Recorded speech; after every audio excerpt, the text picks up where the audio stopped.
Hey guys, we're the Jersey Comic Crew, and on this episode right now, we are diving into the Marvel news from the Disney shareholder meeting. So much news to go into. Come on inside and join us.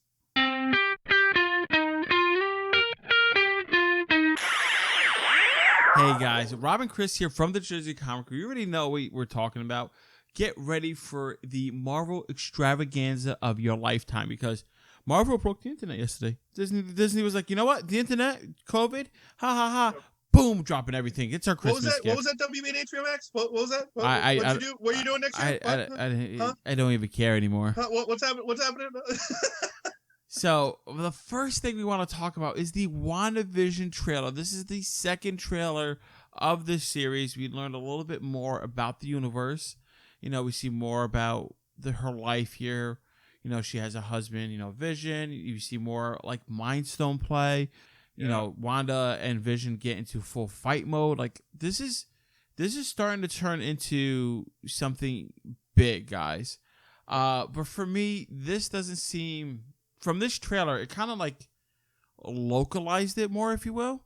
So what I mean by that, like, we heard somebody talking to Wanda, like, Wanda, are you okay? Who's making you do this? What's going on, right? And I'm like, okay, that's obviously one of the Avengers trying to get in touch with Wanda. So this, Is it? This is my theory. You go with yours today later. So I'm thinking it's one of the Avengers trying to get in touch with Wanda. Maybe she went mad because of the heartbreak with Vision. That's why she keeps seeing the Vision Stone. Maybe she's going to create Vision and she's in a trance. I thought this was going to be a much bigger thing, and I'm thinking it's more localized. Maybe somebody did this to her and messed with her, and now the Avengers are trying to get her out, and maybe Doctor Strange connects with her to try to get her out. But I don't think it's going to be as cosmic and as big as we're thinking, guys. I don't think it's going to be this huge House of M revelations. From this second trailer, it kind of took all the crazy ideas that I had. It kind of like, all right, let's focus it down a little bit. It's more about Wanda dealing with her trauma. Definitely 100%. This is about Wanda, right? This is whatever trauma she's doing. I think Marvel's very good at throwing those subtle societal things in the background, and this one seems to be mental health. Exactly. And it seems to be, whether it's acceptance or denial or, choices. I think that's going to be kind of the main background underlying theme in this show. But I also think there's big stuff going on in the background. And this, to me, is the first act in a 3-act play style series that will be kicking off with WandaVision, which I'll explain a little more later.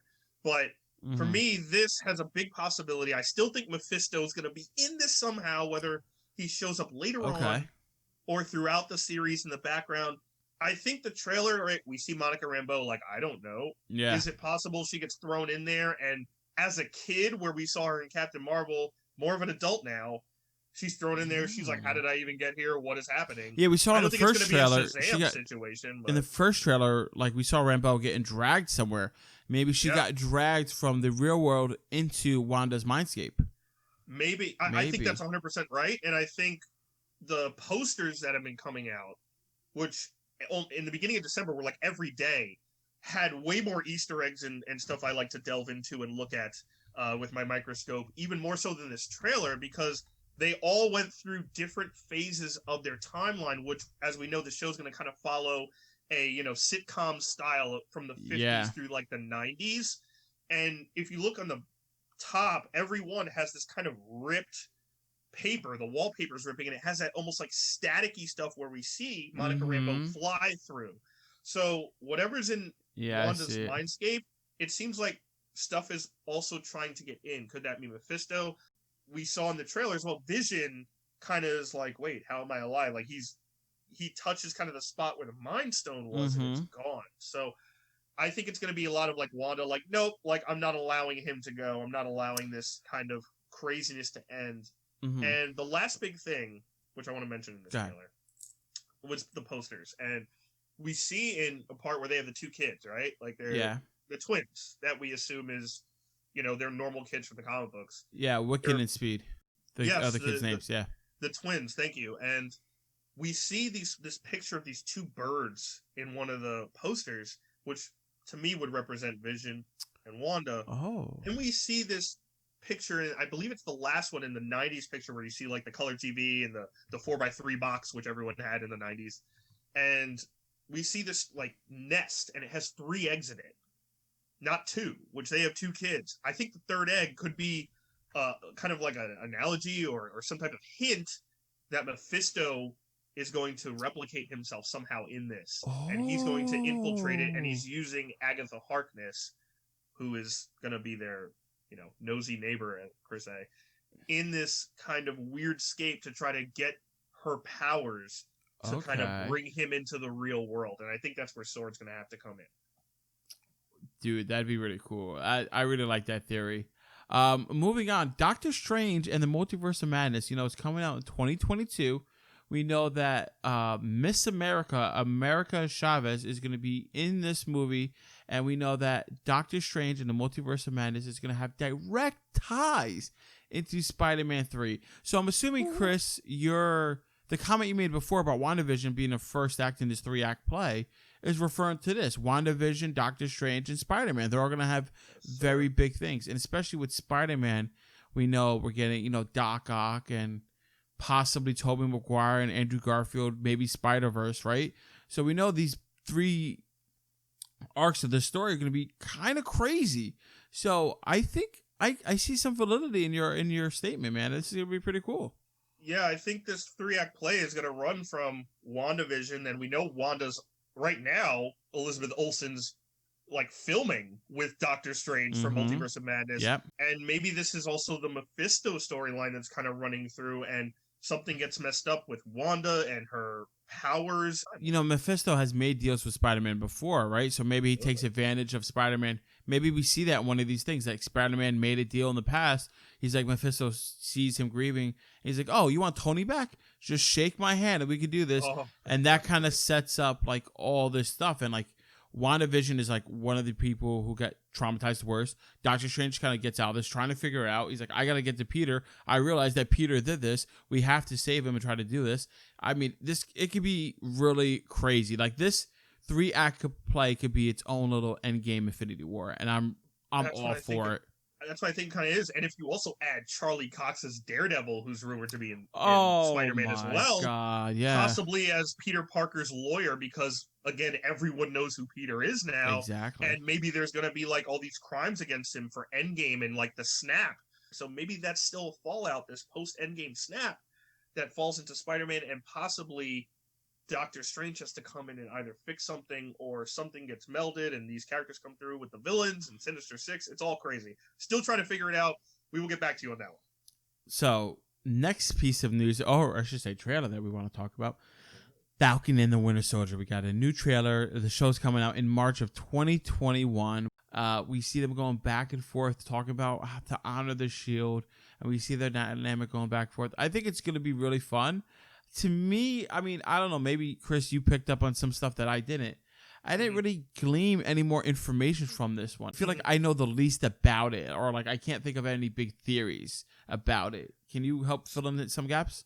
Absolutely. I have one theory that's a little crazy, but hold on to your butts. I want to hear it. So we see kind of the Thunderbolts are in this kind of origin phase, right? They're the people that are putting the masks on. It looks like they have that blood hand on the face. Yeah, but like the Thunderbolts that we know are like super villains that like kind of went legit, right? Yeah, they're kind of like Venom, right? Like it's a team of Venoms who like were bad and now they're kind of anti-heroes. And to me, this origin with that bloody hand and it's red and it's on a face, aka a skull, is a little hint. And we know the Red Skull is dead, right? He's on Vormir. His spirit's on Vormir. He's the holder of the keeper of the Soul Stone. But I think this could be a legacy situation for him as well. Because I don't think Hydra is gone. I think Hydra's never gone, yeah. Hydra's never gone, right? You take one head off, 2 grow in its place. We saw what Cap had to deal with Hydra. Could the person in the background with Baron Zemo or even above Baron Zemo in this show be Sin, the daughter of the Red Skull? I think there's a huge possibility that a legacy Sin is character for that. I would be down for that.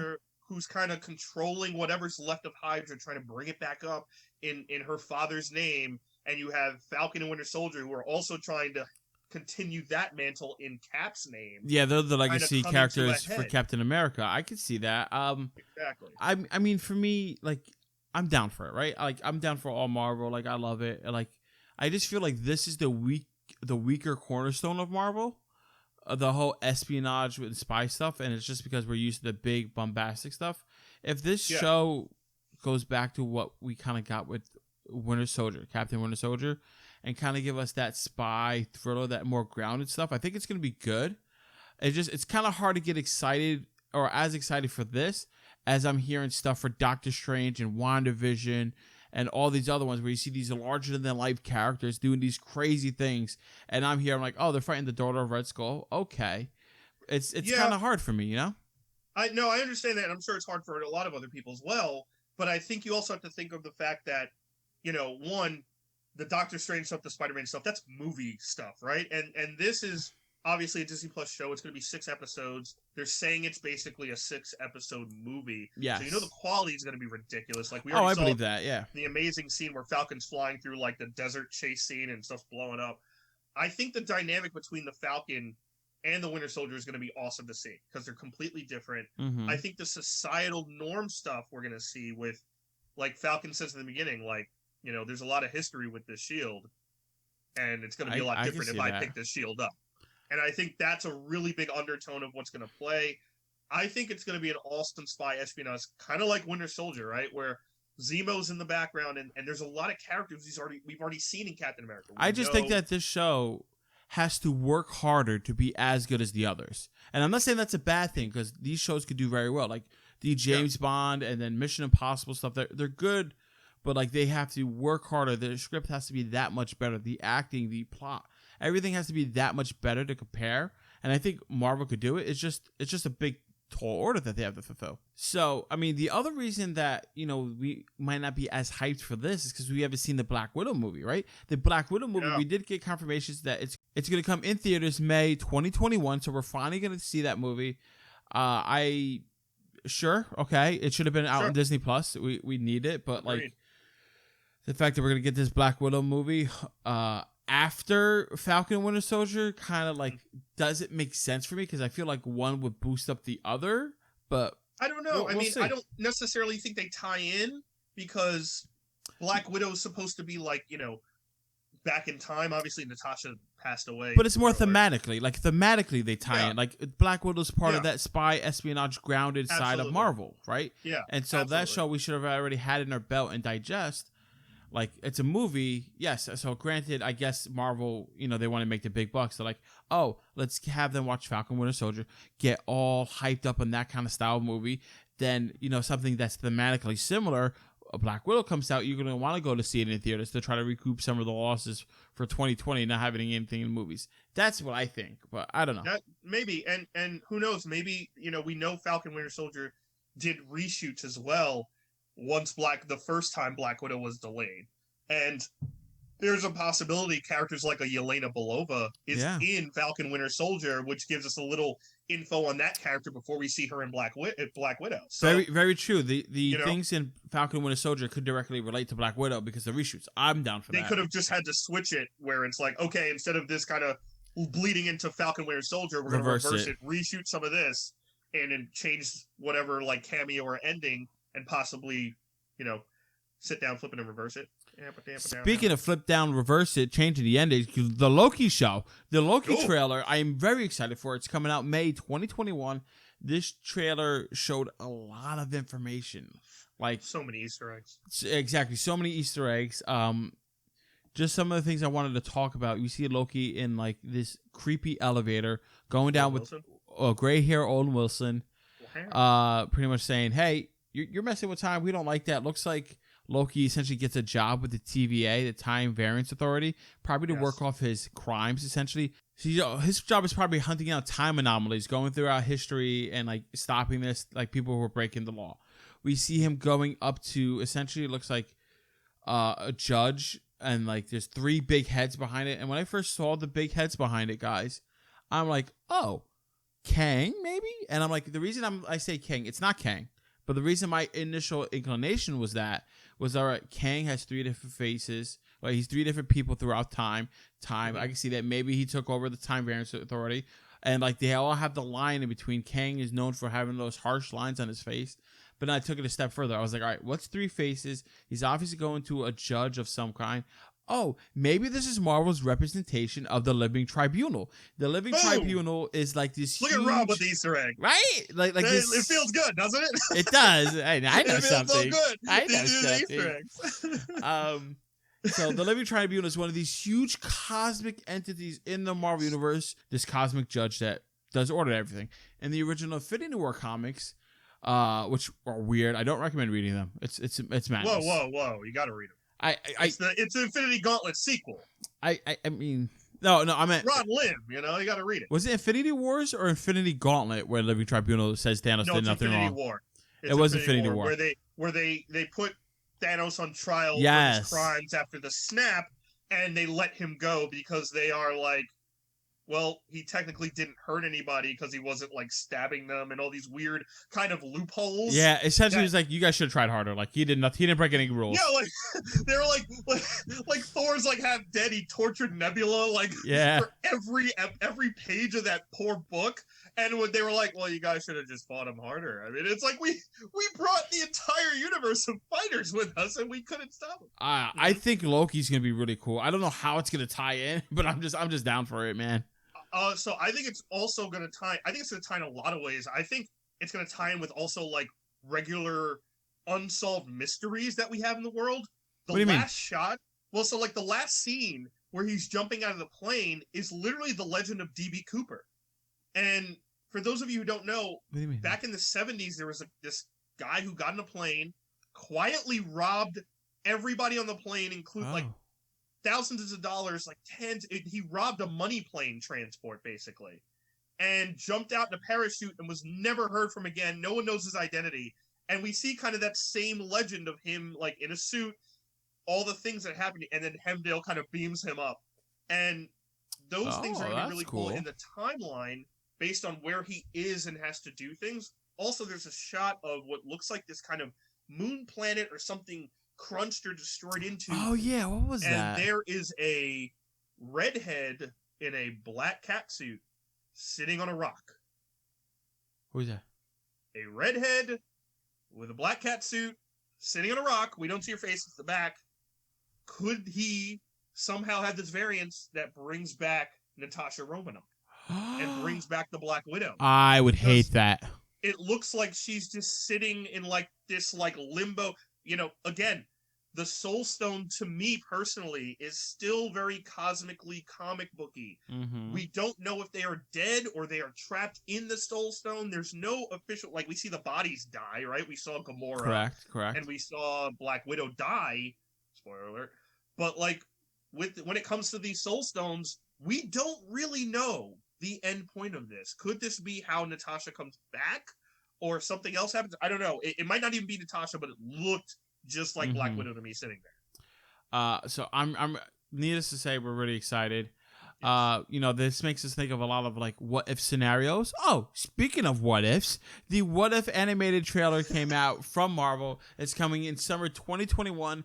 Definitely looks cool. I like seeing T'Challa as Star-Lord, and we're gonna see Peggy Carter as Captain America. We're going to see a lot of cool stuff. I think it's going to be a lot of fun. The trailer further sold me on it. Marvel Zombies. Yeah, Marvel Zombies. That looked really cool. Yep. But speaking of, marvelous things, Miss Marvel. We got early looks for that show for 2021. It's already filming. It seems like it's going to be a prequel to Captain Marvel, which is pretty interesting. Are you excited for Miss Marvel? I am. Like, Kamala Khan has been kicking ass ever since her debut in comics. I don't think we've seen a Marvel character grow this exponentially and this quickly since a Miles Morales. We're going to see her family and all these characters that are going to mean like a lot to her, and her kind of like, dealing with the world. She's also technically an Inhuman, and we can't forget that. Could this be the start of how the Inhumans kind of slowly but surely make their positive way back into this universe after that horrid ABC show? I think the fact that she's Inhuman, we could almost forget. And I'm not just saying that because of the horrible Inhuman show. I'm saying that because we had Scarlet Witch and Quicksilver, and they weren't really mutants. I think what they are is not really important, as more as like the character. Like her being a human, it's important, but it's not intrinsic to her as being, a teenager of Middle Eastern and East Coast United States dealing with all this kind of stuff. Lives in Jersey City. She's right. Exactly. That's where we went. 4 miles that way. Yeah. So I think that might be part of it. I think her origin though, like terraforming as an Inhuman, is integral, and the fact that she's kind of like prior to this, it's almost like Spider-Man-esque, right? She's a teenager in high school, and then she gets these powers. Mm-hmm. But prior, she's like an uber superhero fan. She's a huge Captain Marvel fan. She's a big fan of everybody, which is why she chooses the moniker of Miss Marvel, which was Carol Danvers' original moniker. Well, we also know Captain Marvel 2, has been announced, is confirmed. And we know Monica Rambeau and Miss Marvel are going to make their appearance here, so they got to move quick. We already see, adult Monica Rambeau. We see Miss Marvel in these little things. I'm really excited for Captain Marvel 2 and to see their connection, because I think Captain Marvel and Miss Marvel, I think there's going to be a lot of fun interplay between them. And I really want to see those two characters succeed in the MCU. We really do need them to win. Agreed, and I think we're going to get Monica Rambeau, which also a little ties into WandaVision, because the adult Monica Rambeau is who gets flown through and is like, who am I? Where am I? Possibly Brie Larson cameos in Miss Marvel, right? Like that's she has to. She has to. And then you have Monica Rambeau in this, and Miss Marvel being like the teenage, oh my god, I can't believe this is happening person, while Captain Marvel's like, punching cosmic scrolls in the face or something, which is really cool. I'm excited for it. We've been talking a lot about powerful women in Marvel, and we have to talk about arguably the most powerful woman in Marvel, She-Hulk. So we got confirmation that Tim Ross is back as Abomination. We know Ruffalo is going to be back. It's going to be fantastic. I can't wait for this Attorney by day, crazy She-Hulk by night. Especially fighting against A-Bomb, and A-Bomb's such a cool character. I'm really excited for this. It's going to be awesome. Yeah, the Abomination is back. The A-Bomb. He was great. Tim Ross was awesome in Incredible Hulk. I love how they're bringing him back from a movie that a lot of people don't remember is actually a part of the Marvel Cinematic Universe as well. You're bringing back a really cool character, almost in the way where Spidey's bringing back like Doc Ock and all these other characters. But it's going to be great to see Jen Walters. I wonder if it's going to be... One, we got confirmation that Tatiana Maslany is She-Hulk. Yeah. So that's confirmed after she debunked it. Excited for Ruffalo as well to be, back. Hopefully actually see him as like hulking out. Because I think we really missed that in Endgame. That's one of the things you could say about Endgame that we really missed. I also really want to see this cousin tag team fight against Red Hulk, General Ross, and the Abomination. God, it's gonna be so awesome. Hulk and She-Hulk. I'm gonna lose it. Just mind-bendingly awesome. Like doing combos where maybe like she's throwing him. I gotta say like though, the fastball special that Wolverine does with him. Ruffalo Hulk cannot be Smart Hulk anymore. They have to cut that out. I don't know if they can. I don't want him. I think him being Smart Hulk takes away from She-Hulk. If they do a dynamic tag team. I think what's going to happen is that, especially with Thunderbolt Ross and A-Bot being in this, who understand that thing, I think they're going to mess with Ruffalo's Hulk, and his brain is not going to be what it used to be, and he's going to revert back to what he was. I think, then Jennifer's going to try to help him. I think that would be great. I like that aspect, but then I think you need to add a Betty Ross in the situation.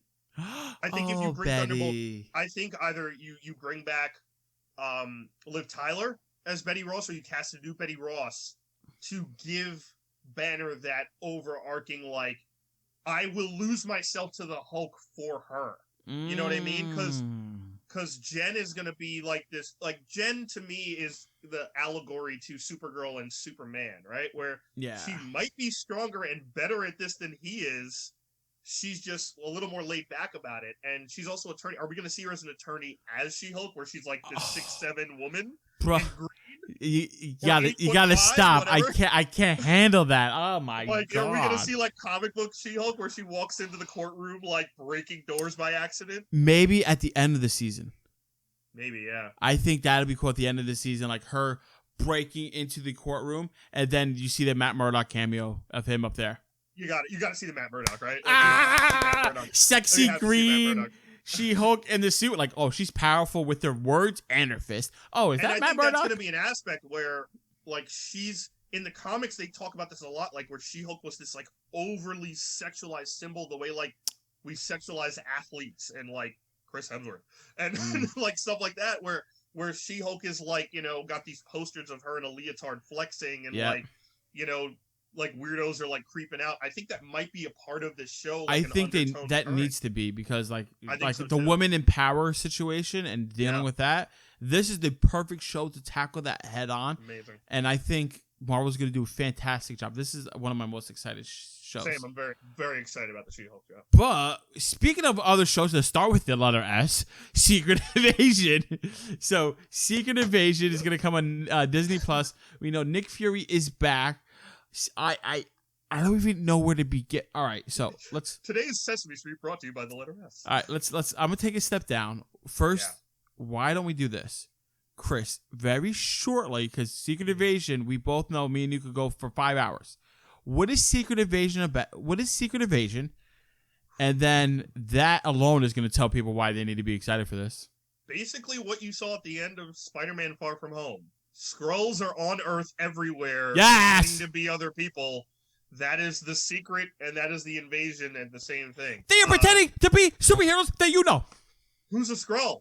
Who's a Skrull? Hawkman, Nick Fury, Spider-Man, Captain America, T'Challa. What if they make T'Challa a Skrull? No, they can't. They can't do that. They can't do it. Because then they're like, oh, recasting T'Challa, which we know, spoilers for news we're going to talk about later, they're not going to recast T'Challa, which I think at is least great. not in this one. Yeah. Not in the Black Panther 2. But like, I don't know. I think Secret Invasion is going to make a lot of people really pissed. I think so. Where like you're going to meet new characters and see characters and realize either they are dead and this person is a Skrull, or you're going to be like, so this story the whole time meant nothing because it was a Skrull, and where the hell has this character been the whole time? Like, it's going to make you bang your head against a wall. This, to me, is... I went nuts when they announced this. I was, like, screaming. I was like, oh, my God! There's so many theories we could deep dive into, but we're going to save that until we get an actual trailer and we have a direction to go in, because we'll be here for 3 hours. More news, guys. We got confirmation that Ironheart is going to be in the Marvel Cinematic Universe. We're going to see her. Dominic Thorne is going to play Ironheart, and that bleeds into the next show confirmed on Disney Plus, Armor Wars. So for those of you who don't know what Armor Wars is, it's an old storyline that happened in Marvel Comics. Essentially, the plans for the Stark battle suit, if you will, the Stark suit, got sent to like Hammer Industries and everybody else, and then everybody in the Mother had their armor suit, right? You know, we know Rhodes is going to come back into this. You know, this is where Ironheart gets introduced, because she's going to get the plans and make it, and some villain is going to get it. I'm really excited. Do you have any speculations? I have one theory, yeah. Yeah, what's up? First of all, I was so excited for Armor Wars, and also, like, how do you do this without Tony? Yeah, I don't know how you do this without Tony. It's so crazy to me, but I think the avenue they're going to take... Tony released it on his death to everybody? No, That's what I think. I think it's Tony's worst nightmare come to life. I think it's going to start, like, kind of the small stuff is going to start with Ironheart, where Riri Williams figures out on her own, because she's a genius, like a child prodigy genius, that she figures out how to almost make the tech better and creates her own suit. Yeah. And then she's still a kid, right? Maybe she gets swindled by like the Hammer Corporation or somebody. I think this may introduce in Armor Wars, maybe they go the route of Arno Stark, of Tony's long-lost insane brother. Ooh. Maybe we see the 2020 armor with the huge gears on the shoulders. I love that armor. That armor's so pretty. Great armor. Maybe we see characters like Obadiah Stane's son kind of take I was thinking that. I could see that. And James Rhodes has to kind of protect Tony's legacy and realizes that the legacy is in like this kid who's Ironheart. So we want to talk about some great vibes, you know, that you get on the West Coast, those chill bra vibes. You think of Guardians of the Galaxy. So Guardians of the Galaxy Holiday Special is confirmed for Disney Plus. We know James Gunn writing and directing this, and this is going to happen before the third one. So just in case you thought you weren't going to get Guardians of the Galaxy 3, you're going to get it. You're going to get a holiday special, a feel-good, fun time with your friends in space. I can't wait. And then also an I Am Groot short on Disney Plus. It's probably going to be, in the same vein, all this good time fun with the Guardians on their normal everyday life. I can't wait. I think it's just going to be fantastic and fun.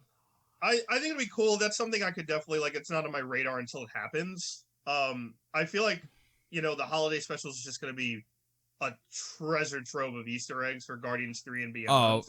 Which is why I'm going to watch for the Easter eggs. I could care less about, the holiday special stuff. It's going to be like a fun filler. That's what I think. Yeah, it'll be a filler to hold people over. And the Groot short, to me, is kind of really cool. It's like the Marvel's version of, the Forky Asked a Question? Yes. So, guys, we can't not end this episode without talking about Thor Love and Thunder. Christian Bale is confirmed. We were right. You heard it here first. As Gorr the God Butcher, the man that takes gods and crushes them in his hands. And he butchers them. He sells you the left thigh of Thor. He sells you the left breast of Loki. He sells you would take those. the hind corners of AntMan. No, or Ant-Man's not a god. Sorry. Or Captain America. Oh, that's a god among men. Go for a high bit. Yeah, I would. The movie's coming out in May of 2022. I am so hyped to see this character. And before that comes out, we're going to do a deep dive on Gorr the God Butcher and do a video for you guys because you definitely need to know about it. Any quick remarks that you want to tell the folks at home about Gorr the God Butcher? What do they need to know before going into this? He's unstoppable. Yeah. You can't really fully kill him. You kill him and somehow he comes back. He's darkness incarnate. He is elemental and something that is just pure evil. His dark sword basically kills light and souls. Now it makes sense that you're going to have Thor. You're going to have Jane Foster also as a Thor. You're going to have the Guardians in it. We know Chris Pratt's already signed on for Thor 4. Hopefully Beta Ray Bill is down the line as well. Because you're going to need everyone and their mother. The Warriors 3. You're going to need Lady Sif. You're going to need Heimdall. You're probably going to need Loki, who I'm guessing will be alive by the end of his own series. I hope so. When this movie comes out. So, yes, we will see. And you also see Guardians in this, hopefully, prior to the holiday special in Guardians of the Galaxy 3. So, I'm so excited and pumped for this movie now with Gorr the God Butcher being in the background.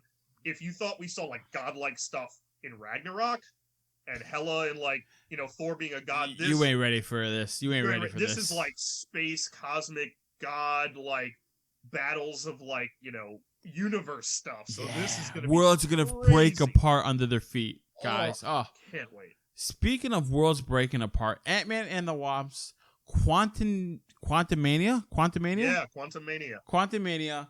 It's the new movie. The big confirmation we got is that Kang the Conqueror is in this movie.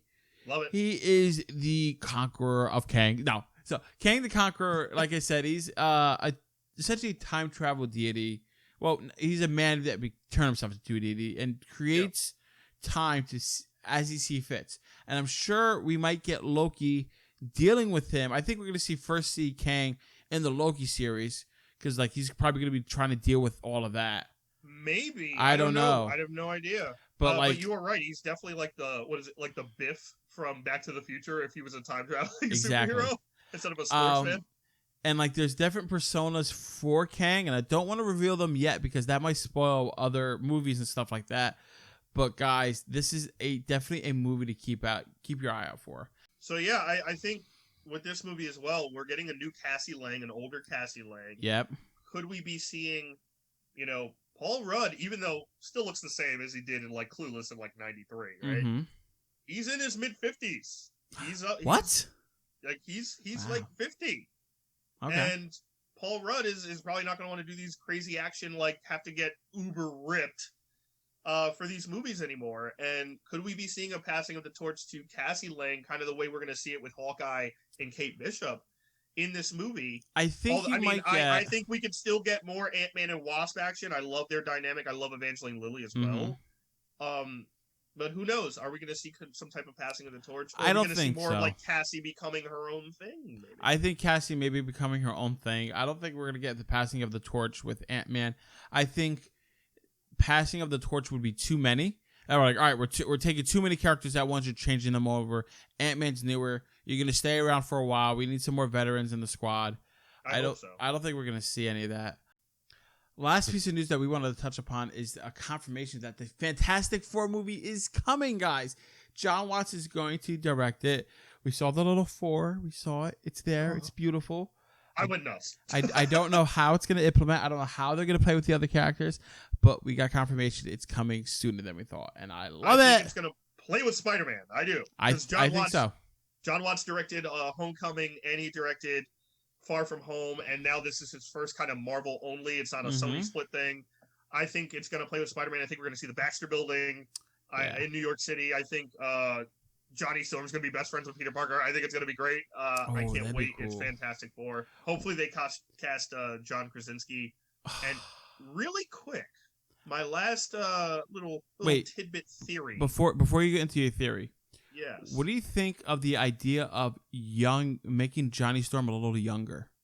I'm okay with that. Like not necessarily Peter Parker's age, right? So I think like the Fantastic Four, we think they're what, like in the 30s, right? Let's say argument's sake. Yeah, like mid 30s. What if they make Johnny Storm like in his mid 20s or 20s? That's fine with me. So like he's more closer to Peter, like as a friend, because they're very close in the comics and everything, and they're like it's practically the same age in the comics, right? So if they make him a little bit closer in age, I think that'd be really cool. Maybe it's like Susan Storm and her kid brother Johnny versus twins, stuff like that. I think that'd be still cool. He's like 10 years younger, right? And that's fine. I think that's fine too, because you have to like also you want Peter Parker and Tom Holland to age up as well, right? So and he can't be in high school forever, even though he looks like 17 and he's like 24. But you're gonna want that character to age up, and Spider-Man to kind of be your face now, of this Marvel Cinematic Universe, where you can have that and Johnny Storm be in that same age range. They could both be in the same college. That'd be cool. Because also it's Hollywood, right? You can cast an actress who plays Susan Storm, who maybe in real life 35, 37, but looks 29. You know what I mean? It's Hollywood. Yeah. So if you cast, quote unquote, like everyone says, Emily Blunt and John Krasinski, you could still give John Krasinski the little gray waves, and still have Susan Storm look young. I don't think it's a big deal. But yeah, like to wrap up this entire conversation, I wanted to give you guys one kind of big possible Easter egg, which relates Fantastic Four to possibly Loki. And I wanted to go off on a kind of speculation note, if you will. I'm ready. And so in Loki, we see this section of the trailer of what seems to be the overarching villain, and it's this dark, fiery flame hooded figure. Looks like it's dragging someone. A lot of people have speculated it's possibly, what we've been saying, Mephisto is in the background of all this, right? We see fire, we see him dragged to hell, maybe. Who knows? Could it be Mephisto? Or Kang. I think maybe Kang, but yeah, continue. Or Kang. But to me, there's only one character in all of Marvel I relate to as a massively hooded figure, and that's Doctor Doom. And oh my God, Doctor Doom is the one I see with hood up and kind of in his cloak. 100%. He's also one of the smartest people in the Marvel Cinematic Universe, right? Like he's smarter than Tony Stark. He's smarter than Peter Parker. And the only person smarter than him is Reed Richards. While they're focused on Loki in time, could they not be seeing the fact that Doctor Doom has been traveling through time to kind of help his way through the universe, starting to build him up as this overarching villain? And then we finally, we might not even see him in Loki, but it could be hinted that is him. They could be so focused. Could he be the person? They could be so focused on Kang and all the big moves, they miss all of Doom's little stuff. I could dig that. I could really dig that. And Doom's in the background hitting different time zones to grab certain things. Maybe it's not the Infinity Gauntlet, right? Because Doom wants to. His overarching power. What if Doom? Is even bigger. What if in this next phase, right? This next the saga, I should say, right? The Infinity Saga. What if in this next saga, the Doom is like their Loki, but he doesn't turn good, right? He's like the secondary big main villain, and then you have Kang as the big overarching. I don't think Kang's going to be the overarching. You don't think Kang's big enough to do that? I think he's big, right? Like, he's one of the first ever Avengers villains in the comics. He's in like Avengers number 8. Yeah. But I don't think Kang is going to be the big gun. I think it's Doom or Galactus. And I think Doom is going to be that person, because I think, to me, this is going towards Secret Wars, right? Like, we've already heard talks about Venom crossing over with Marvel Spider-Man. We have Carnage in the background. Eventually, they're going to want to do the black suit too, right? Like we're going to want to see the black suit done right. And I think that's going to be something interesting that possibly we could do with Doom and Battleworld, and Doom in that scene of Secret Wars where he goes to the Beyonders, like Galactus type people or stronger, and basically gives them the middle finger and says, "I'm stronger than you." Like, that's one of the most badass moments of that book. If they're doing Secret Wars, they're definitely going to tie in the other one with God Doom. They're definitely going to do that. Yeah. You can combine the new Secret Wars from Hickman's verse with the original, Jim Shooter Secret Wars, and have the best parts of both. We'll see, man. They have so much flexibility, and that's what I love, because they could do Secret Wars now. They could do that, and the next saga. That's not counting mutants. That's not counting like a Magneto or like my God, massive mutantum and Wolverine and the X-Men and Cyclops and Professor X. There's so much here, guys. We want to hear all of your theories down below. What you think is going to happen in the future of the MCU, and let us know, what was your favorite piece of news from the Disney shareholder meeting. On the Marvel side, was it the Loki trailer? Was it the Miss Marvel first look? Was it WandaVision? Was it Thor Love and Thunder with Christian Bale? Let us know down below. And guys, thanks so much for watching. Please give us a thumbs up. Really helps the channel out a lot. If you're brand new, like, subscribe, turn on that bell for notifications. You do not want to miss any other information that we put out there, as well as the other videos, Mandalorian stuff. And as always, I'm Chris. That's Rob. We are the Jersey Comic Crew, and we'll see you next time.